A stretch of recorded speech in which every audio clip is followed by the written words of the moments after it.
Hello, today I will be talking about the golden apple and heroine in context of Bolin's Goddesses in Every Woman text. In the context of this myth, there is a grand wedding in which Peleus and Thetis get married, and all the gods are invited except for one. This goddess is Eris, goddess of discord. She was, to be fair, upset, and being the goddess of discord that she is, she interrupted the celebration. She left an apple inscribed with the words, "For the fairest." This became known as the Golden Apple or the Apple of Discord. Hera, Athena, and Aphrodite immediately fought over the apple, thinking themselves the worthy owner of the fruit. Outraged with each other about their claims of being the fairest, they turned to Zeus to make the decision. He refused to make this choice, however, and perhaps a wise one, considering his wife was within these three goddesses. Zeus found Paris, a mortal shepherd who had an eye for beautiful women, as stated in the text. Hoping to be the subject of this choosing, each goddess came up with a bribe for Paris, hoping to be the one that he chose.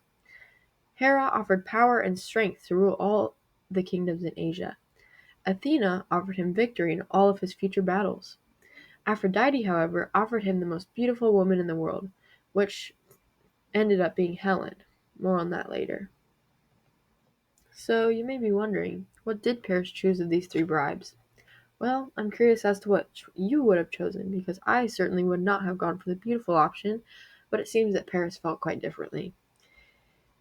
Paris felt very strongly, in fact, that a beautiful bride was worth more than these other two choices, so he declared Aphrodite the fairest of the three, and she received the golden apple. This choice marked the eternal hatred of Hera and Athena against Aphrodite, as stated in the text. Who knew an apple held such sway? Well, we come to find out that this apple had a much deeper impact for Paris and his new wife as well. This choice is what is referred to as the Judgment of Paris, and later led to the beginnings of the Trojan War. Paris was from Troy, and his promise of a beautiful bride turned out to be Helen, later Helen of Troy. Helen had married Menelaus, a Greek king who did not take kindly to Paris's abduction of his wife. Paris took Helen back to Troy, which sparked the beginning of a 10-year-long war and the eventual fall of Troy.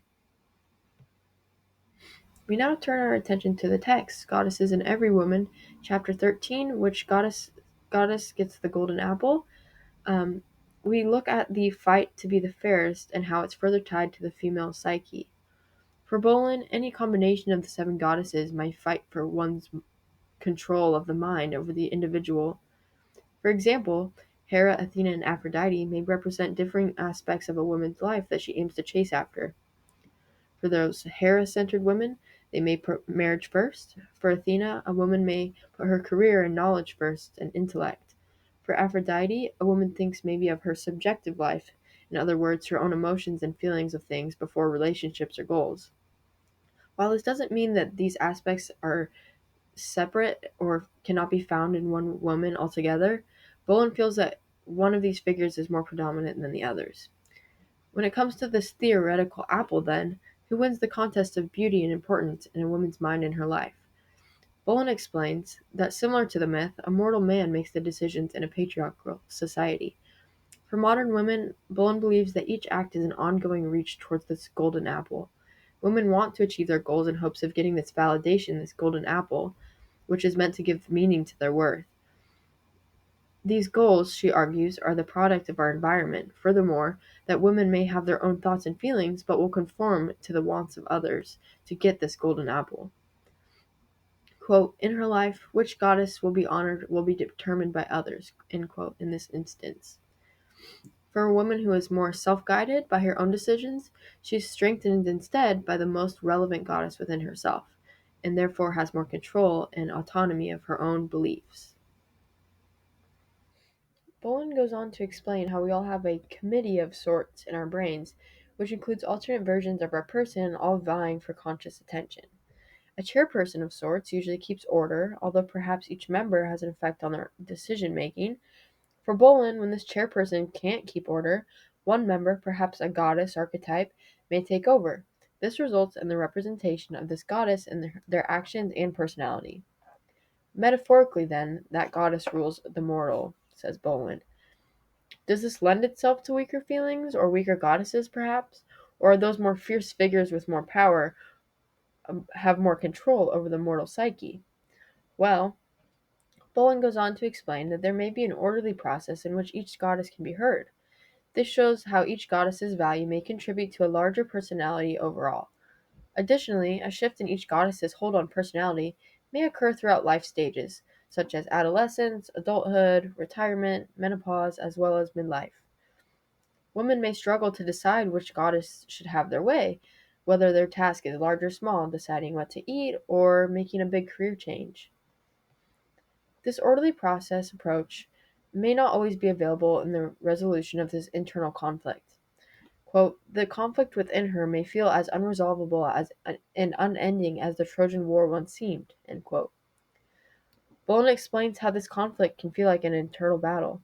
Much like the Trojan War, Helen represents the passive ego in the midst of conflict, held hostage by one figure than the other. Bolin wraps up this chapter relating these concepts to the Jungian theory. Jungian theory suggests that thoughts and emotions are assessing functions, and sensation and intuition are more perspective ones. This is from page 303. Bolin explains that those who are aligned with one goddess go along with the theory, showing that the other goddesses are kind of weaker compared to the dominant goddess. However, those with more than one dominant goddess and personality do not align with the Jungian theory because of their multifaceted strengths.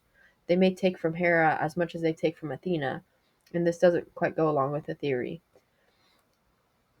Which goddess gets the golden apple in this case is dependent on the situation and then the context in which the decision is being made.